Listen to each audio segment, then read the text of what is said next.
My name is Lila, and I'm 28 years old. Before I dive into this story, the kind that will leave your jaw on the floor, let me just say, if you've ever been betrayed by the people who were supposed to love you most, you'll want to stick around until the very end. Trust me, it's worth it. And hey, don't forget to like, subscribe, and drop a comment if you think my parents got exactly what they deserved, because what happened next? It shocked even me. It all began at a mahogany table, in a quiet, dimly lit office, with a will reading I never expected to be part of. My Aunt Miriam. My savior. My one real family. She had passed, and in her passing, she left behind secrets I didn't think I was ready for. The lawyer cleared his throat, adjusting his glasses. "Miss Lila," he said, sliding the documents toward me. "Your aunt has left you everything." I blinked. Everything. He nodded solemnly. Her estate. The mansion in Ridgewood. And $2 million. $2 million. The room spun for a moment. My aunt had been wealthy, sure, but she never flaunted it. I thought maybe a few heirlooms, maybe some small savings. But this was generational wealth. And then, just as my heart swelled with grief and gratitude, the door creaked open. I froze. Because standing there were two ghosts from my past. My parents. The ones who had abandoned me 15 years ago, without a single explanation. My father's smug grin spread across his face like oil on water. "Lila," he said, his voice smooth, fake sweet. "We're your guardians. Did you miss us?" My mother's eyes glittered with something worse than love. Greed. "We're so proud of you," she chimed, sliding closer. "For 15 years, not a single phone call, not a letter, not a check to keep me fed when I was scraping by. And suddenly, here they were, all smiles. I didn't say a word. I couldn't." The lawyer's face tightened, though, as if he knew this wasn't going to end well. "Guardians?" I finally spat, the word tasting bitter. My father chuckled. "Yes. "Legally, we're still your parents." Which means, he gestured to the documents, his greedy eyes locked on the bold numbers. "We should be involved. You'll need our guidance. Our wisdom." Their audacity nearly choked me. Guardians? For 15 years, they were strangers. Now that millions were involved, suddenly they remembered my name. But before I could unleash the fury boiling in my chest, the door opened again. And in walked my lawyer. He was calm, sharp, dressed in a tailored suit that screamed power. The moment my parents saw him, their fake smiles faltered. My father's jaw tightened. My mother's hand twitched nervously. Because this wasn't just any lawyer. This was the man Miriam had handpicked long before her death. The one she trusted with every secret, every contingency. He set his briefcase down, his eyes cutting to mine, then to them. "Mr. and Mrs. Carter," he said evenly. "You might want to sit down. This is going to be uncomfortable." I didn't know what he meant then, but I was about to find out. Because what Miriam left me wasn't just money. It was ammunition. The air in the office turned thick, heavy, like the room itself was holding its breath. My lawyer, Mr. Harlan, flipped open his briefcase with a calm precision that made my father's smirk twitch. "Now," he began, pulling out a crisp folder. "Before we continue, it's important to note that your late sister, Miriam, was meticulous in her preparations. Every clause of this will was reviewed and reinforced by law. There is no ambiguity here." He laid the papers flat on the mahogany table. His gaze flicked to me, steady, reassuring, then shifted to my parents, razor sharp. "Lila," he said clearly, "your aunt left you her Ridgewood estate, valued at approximately $8 million, along with liquid assets totaling $2 million. My heart hammered. Hearing it again made it real. But then he leaned forward, lowering his voice just slightly, as though savoring the words. "She also left conditions." My mother's face twitched. "Conditions?" Mr. Harlan smiled thinly. "Yes. Specifically regarding you two." My father scoffed, waving a dismissive hand. "Conditions don't matter.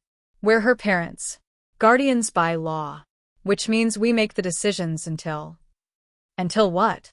Mr. Harlan cut in smoothly. "Until she turns 18? Lila is 28 years old, a fully independent adult. Guardianship, Mr. Carter, expired a decade ago. The color drained from my father's face. My mother's smile faltered. I couldn't stop the small, bitter laugh that escaped me. Guardians, I repeated under my breath. How convenient. Mr. Harlan's tone sharpened. In fact, your guardianship wasn't just expired. It was revoked. My parents blinked in unison. Revoked. Yes. He tapped the paper. 15 years ago, after you abandoned your daughter, Miriam filed an affidavit with the court, legally severing your custodial claims. She became Lila's sole guardian, which means, as of that date, you lost all parental rights. My father opened his mouth, but nothing came out. My mother clutched the edge of her chair, her knuckles white. I leaned forward, my voice cool. You hear that? 15 years ago, you gave me up. Legally. Permanently. Mr. Harlan wasn't finished. He turned another page, his voice even colder. Furthermore, Miriam anticipated your reappearance. She included a specific clause addressing you both. Would you like me to read it aloud? Don't. My father snapped, but his voice cracked. Of course. Harlan continued smoothly, ignoring him. Should my estranged brother or his wife attempt to claim guardianship, control, or benefit from my estate, they are to be considered trespassers. They shall receive nothing. In fact, he paused, raising an eyebrow. They are to be permanently barred from stepping foot on any property belonging to Lila Carter. Failure to comply will result in immediate legal action and forfeiture of all potential claims. The words hit the room like thunder. My parents sat frozen, pale and trembling. I couldn't help it. I smiled. My aunt had known. She had known they would come slithering back, fake smiles plastered on their faces, pretending love when all they wanted was money. And she had cut them off at the knees from the grave. Looks like she saw right through you, I said, my tone dripping with satisfaction. My mother finally snapped.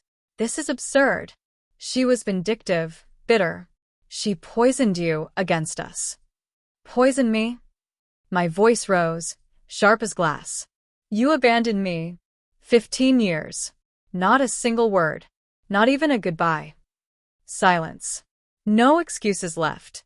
Mr. Harlan gathered the papers neatly, his composure unshaken. My advice to you both is simple. Leave. Walk away before you embarrass yourselves further. You have no claim here, no power. And if you attempt to interfere, I will personally see to it that the courts bury you under litigation you cannot afford. The finality in his voice was brutal. My parents didn't move.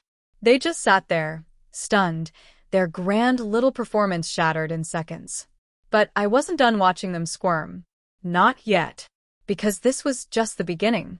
The office emptied slowly after the will reading, but my parents lingered. They didn't leave with their tails tucked. Not completely. No. The hunger in their eyes hadn't dimmed. It had sharpened. Like wolves denied a meal. Mr. Harlan whispered to me before we parted ways. Expect them to try something. People like that don't give up when the bait is this big. I nodded. I knew he was right. That night, the Ridgewood mansion felt enormous. Too enormous. The echo of my footsteps bounced through marble halls and grand staircases, but instead of comfort, it gave me unease. This was my home now, but it also felt like a battlefield. Every chandelier, every oil painting, every polished surface whispered the same warning. They'll come for this. So I prepared. I called Harlan first. Lock everything down, I told him. The house. The bank accounts. If they so much as breathe near my inheritance, I want alarms blaring. He assured me it would be done. Miriam anticipated this, he reminded me. There are layers of protection you haven't even seen yet. Good. I would need them. Meanwhile, across town, my parents weren't licking their wounds. They were plotting. In the dim corner of a dingy motel, my father paced like a caged animal. She cut us out, Marianne. From the grave. That witch. My mother sat on the bed, her nails digging into her palms. We can fight it. There must be loopholes. She can't just erase us. She did. My father growled. But Maybe we don't need to fight fair. They locked eyes. And just like that, the unspoken agreement was made. If the law wouldn't give them what they wanted, they'd take it another way. Back at Ridgewood, I wasn't naive. I'd been abandoned at 13. Lived through foster homes, cheap apartments, nights scraping together enough coins for instant noodles. If there was one thing I'd learned, it was this. Family betrayal doesn't stop at no. So I set traps. I had cameras installed, discreet, invisible, hidden in the ornate molding and behind the chandeliers. I reinforced the locks, upgraded the alarm system, and I kept the security company on speed dial. But more than that, I prepared myself mentally. This wasn't just about protecting property. This was about protecting myself. And maybe even watching them destroy themselves in the process. Days passed. The mansion's silence weighed on me, but beneath that silence, I could feel movement. They weren't gone. I saw them once, their car parked down the street, pretending to belong, watching the gates. Another time, Marcus, the groundskeeper, told me he'd seen a shadow near the back fence. Too tall to be one of the workers. They were circling, waiting. But what they didn't know was that I wasn't just on defense. I was laying my own groundwork. Because if they thought they could bully or trick me into giving up what Miriam left me, they were in for the shock of their lives. I wasn't the helpless girl they abandoned 15 years ago. I was the woman they created by leaving me behind. Harder, colder, smarter. And if they wanted war, I was ready. The first sign of their game came 3 days later. A letter, not in an envelope, not mailed, slipped under the mansion's heavy front door like a snake through a crack. The paper was thin, cheap, folded once. My name written across the front in my mother's handwriting. Too careful, too neat. I opened it with cold fingers. Lila, darling, we only want what's best for you. You're too young to handle such responsibility alone. Money ruins people. Let us help you manage it before you make mistakes you'll regret. I laughed, a sharp, bitter sound that echoed through the empty hall. Too young? At 28? After raising myself since I was 13? They weren't reaching out as parents. They were circling like vultures. I didn't respond. Instead, I slipped the letter into a folder I'd started calling evidence. Because if this turned ugly, and I knew it would, every scrap of manipulation would work against them. The second sign came the following night. The cameras caught it first. A shadow moving along the back fence, slow and deliberate. Then another. They thought the cover of darkness would help them. But Ridgewood had motion sensor floodlights, and the moment they tripped the beam, the entire yard lit up like a stage. 2 figures froze in the glare. My parents. Caught red-handed. The footage showed them scrambling back into the night, their silhouettes jagged and frantic. When I replayed the video, I saw it clearly, my father carrying a crowbar.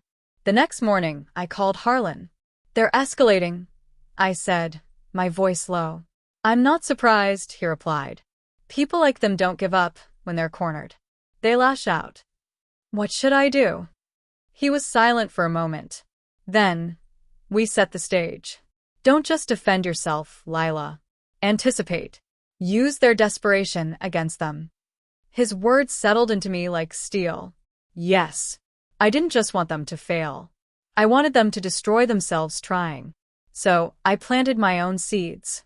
I made sure rumors spread, whispers in town that the mansion wasn't just valuable, but that Miriam had hidden more. Unlisted assets. Secret accounts. Jewelry collections. All lies, of course. But I knew exactly what greed did to my parents. It blinded them. And sure enough, 2 nights later, I heard it. The faint creak of the side gate.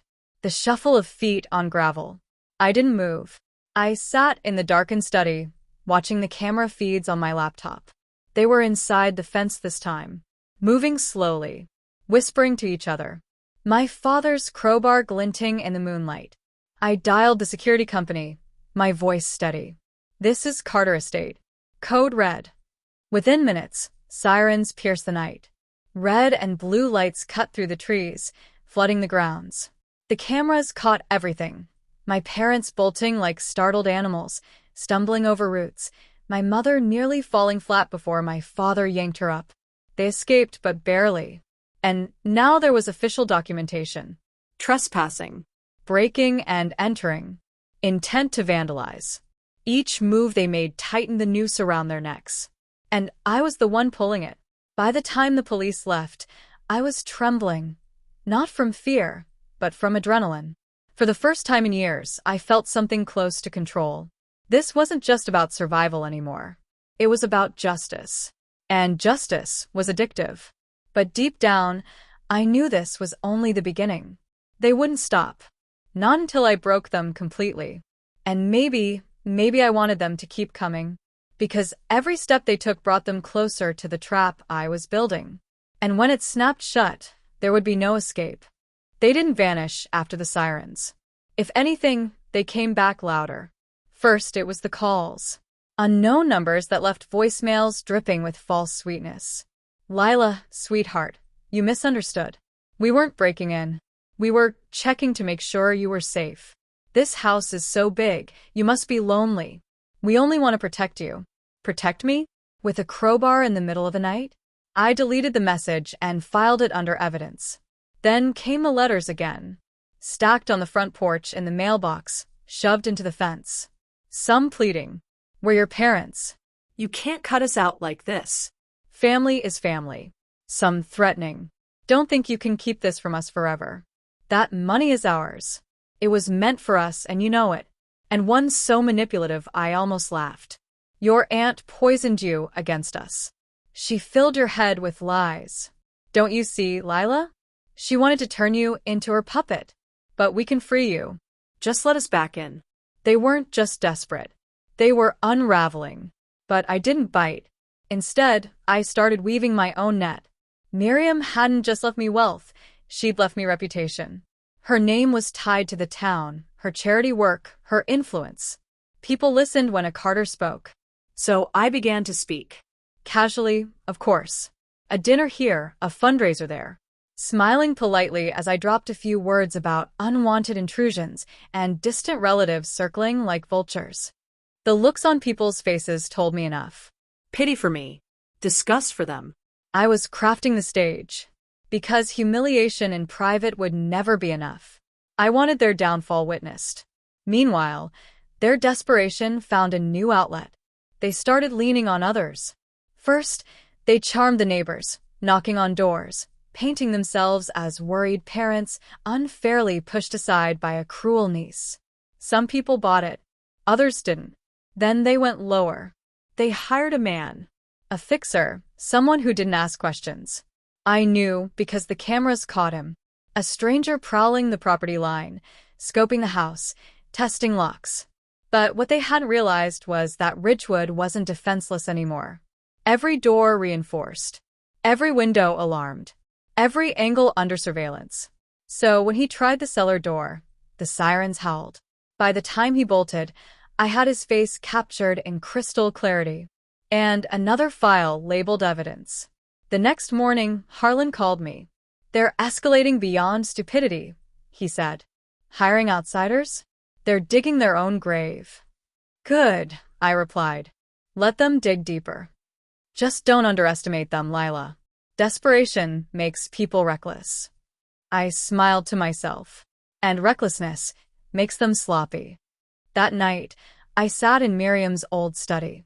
Her scent still lingered in the leather and wood, faint but stubborn. I pulled out the letters again, spread them across the desk. Pleading. Threatening. Manipulative. Each one a puzzle piece. Each one a brick in the wall of their own undoing. And as I sat there, I realized something. This wasn't just about me. This was Miriam's justice too. She'd left me everything not only to protect me, but to make sure her enemies choked on their own greed. She knew them better than I ever had. She'd seen this coming. And now it was my turn to finish what she started. So I called the town council. Booked a slot at the next charity gala. Smiled when they said how much Miriam would have wanted me there. Perfect. A stage. An audience. And soon, the perfect humiliation. The next break-in wasn't sloppy. It was planned. I almost admired the effort. They came just past midnight, moving with more care this time, like predators who had learned from their last failed hunt. They cut the outer fence wire. The cameras caught sparks as the metal gave way. They wore darker clothes, their faces covered. My father had traded his crowbar for something smaller, quieter. Bolt cutters. This time they weren't creeping. They were determined. But what they didn't know was that I had anticipated this. The moment the fence was cut, silent alarms tripped. I watched from the study again, sipping tea as the feeds lit up with movement. They made it all the way to the veranda before the floodlights flared and the shutters slammed down over the windows with a hydraulic hiss. They froze, cornered by light and steel. And then, just as they scrambled back toward the fence, the sirens erupted. They ran, frantic shadows fleeing the blaze of order and law. By the time the police arrived, they were gone.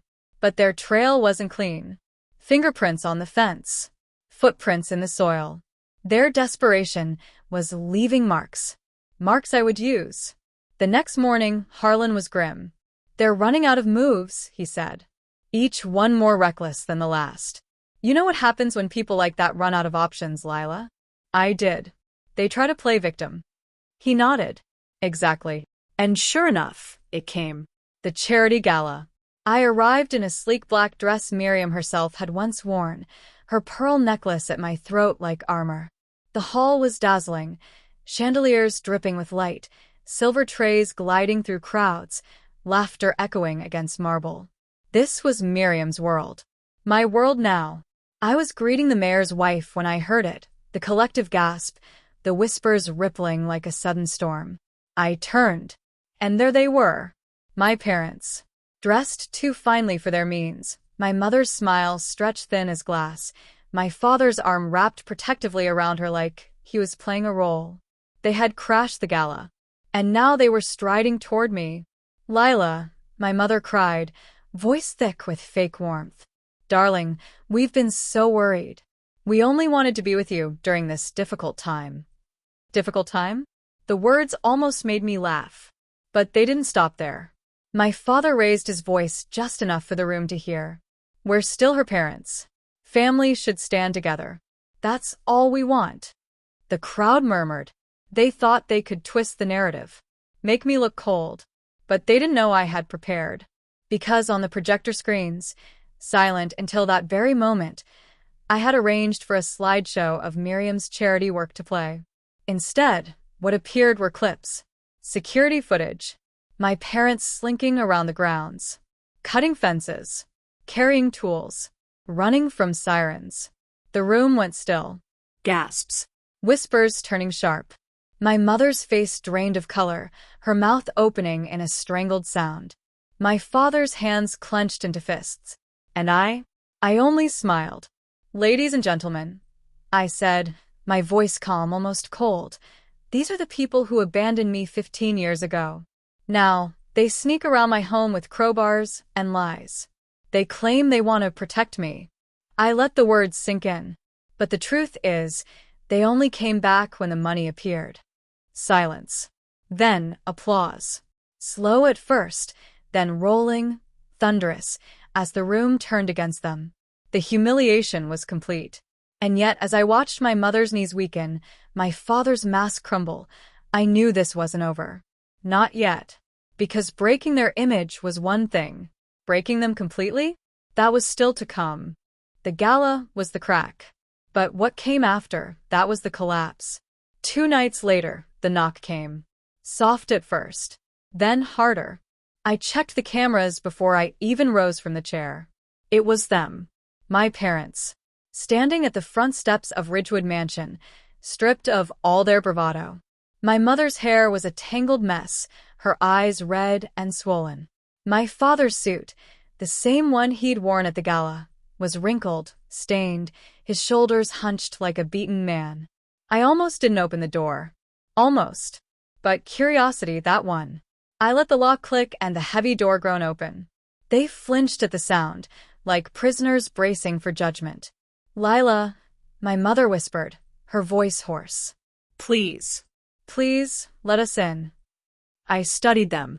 For the first time, there was no mask. No performance. Just two hollow people whose scheme had blown up in their faces. Inside, they collapsed onto the velvet sofa like beggars on temple steps. My father rubbed his hands over his face, groaning low. My mother reached for my wrist, but I stepped back, and her hand hung in the air, trembling. "We didn't mean," she stammered. "We didn't mean for it to go this far. We just—" "You just what?" My voice was sharp, colder than the marble beneath our feet. "Wanted to take everything? To trespass, to threaten, to humiliate me until I bent to you." Her lips parted, but no words came. My father tried instead. His voice cracked, the pride drained from it. "Lila, we're your parents. Yes, we made mistakes. We were young, stupid, broke. We didn't know how to raise you. But we never stopped thinking about you." A laugh burst from my chest before I could stop it. "Never stopped thinking about me? You abandoned me. You let me grow up alone, scraping for scraps while you vanished into thin air. 15 years, and not a single word." He lowered his head, shame curdling into silence. Then my mother fell to her knees. Literally. She sank onto the rug, clutching at my dress hem like a penitent at the altar. "Please, Lila," she begged, tears streaking down her face. "We have nothing. Nothing left. People laugh at us in the streets. They spit when they see us. You've ruined us. Please don't leave us with nothing. Give us something. Anything." Her words hung in the air, sticky with desperation. I looked down at her, my mother, who had once looked down at me as if I were disposable, and I felt nothing. Not pity, not anger, just a cold emptiness where love should have been. "Get up," I said flatly. She blinked, startled. "What?" Get up. Slowly, shakily, she rose, her hands trembling. "You wanted everything," I continued. "The mansion, the money, the legacy. And now you're asking for scraps." I stepped closer, my voice low, deliberate. "But here's the truth. Miriam didn't leave you scraps. She left you nothing. And that's exactly what you'll walk away with." Their faces crumpled, hope cracking into despair. My father whispered, "So that's it then? You'll just let us rot?" I tilted my head, studying him. "You already are." They stayed a moment longer, as if waiting for me to change my mind. I didn't. Finally, my father dragged my mother to her feet, his hand gripping hers like a lifeline. They shuffled toward the door, beaten, broken. Before they stepped out, I spoke one last time. "You thought Miriam's inheritance would save you. Instead, it destroyed you. That's not my fault. That's yours." The door closed behind them with a final, echoing thud. But even as silence reclaimed the mansion, I knew this wasn't over. People that desperate don't vanish quietly. They had begged. They had humiliated themselves. And the only thing left for them now was one last desperate act. They didn't stay away. Of course they didn't. Desperate people never walk off stage quietly. They claw for one last line, one last spotlight, even if it destroys them. And I was ready for it. I had been ready from the moment Miriam's lawyer read her will. It happened on a gray afternoon. Rain streaked the mansion windows, soft and relentless. I was in the study, sorting through Miriam's old journals, when the gates creaked.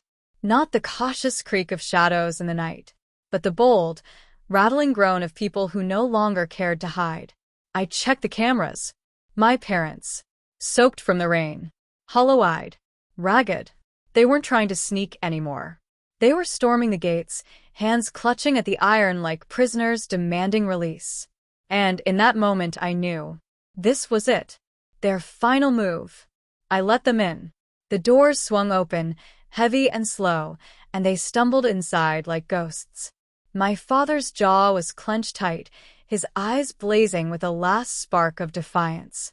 My mother trembled at his side, her face pale but determined. "We're not leaving without something," he said, his voice shaking with rage. "We're your parents, damn it. We deserve." "Deserve?" I cut him off, my voice low, sharp as glass. "You abandoned me. 15 years of silence. And now you think you deserve this." He opened his mouth, but I didn't let him speak. You don't deserve Ridgewood. You don't deserve the money. You don't even deserve to call yourselves my parents. My words landed like blows, and for once he flinched. Then I struck. Not with fists. Not with force. But with truth. I pulled out the folder I'd built, the one I had labeled evidence. Letters. Recordings. Photos. Footage. Every lie, every threat, every trespass. I laid them across the desk in neat rows, like a surgeon preparing tools. You see this? I said coldly. It's everything. Your break-ins. Your threats. Your begging. Every scrap of proof showing who you are. Their eyes widened, darting from paper to paper. Horror dawning. I leaned closer. Tomorrow morning, this goes to the police. To the courts. To every person who still thinks you're worth pitying. And when it does, you'll have nothing left. No reputation. No freedom. No future. My mother's knees buckled. She fell into the chair, her hands shaking. No, please, she whispered. But I wasn't finished. I pulled out the final piece. A document Miriam had prepared, buried deep in her files. A clause in her will. It stated, in no uncertain terms, that my parents were to be barred from contesting her estate.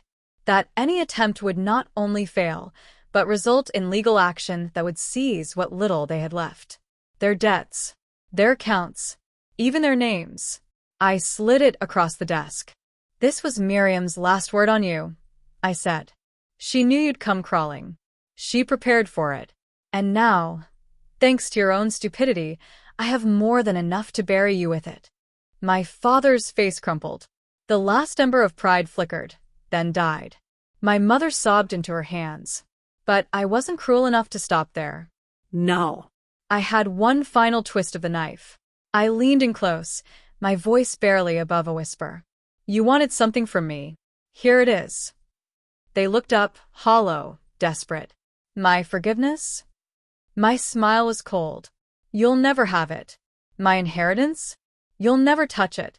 The only thing you'll leave this house with is the knowledge that you created the very monster who destroyed you. Silence. Their faces broke completely. And I knew I had won. I didn't call the police that night. I didn't need to. Because when they stumbled out of Ridgewood, broken and humiliated, I could see it.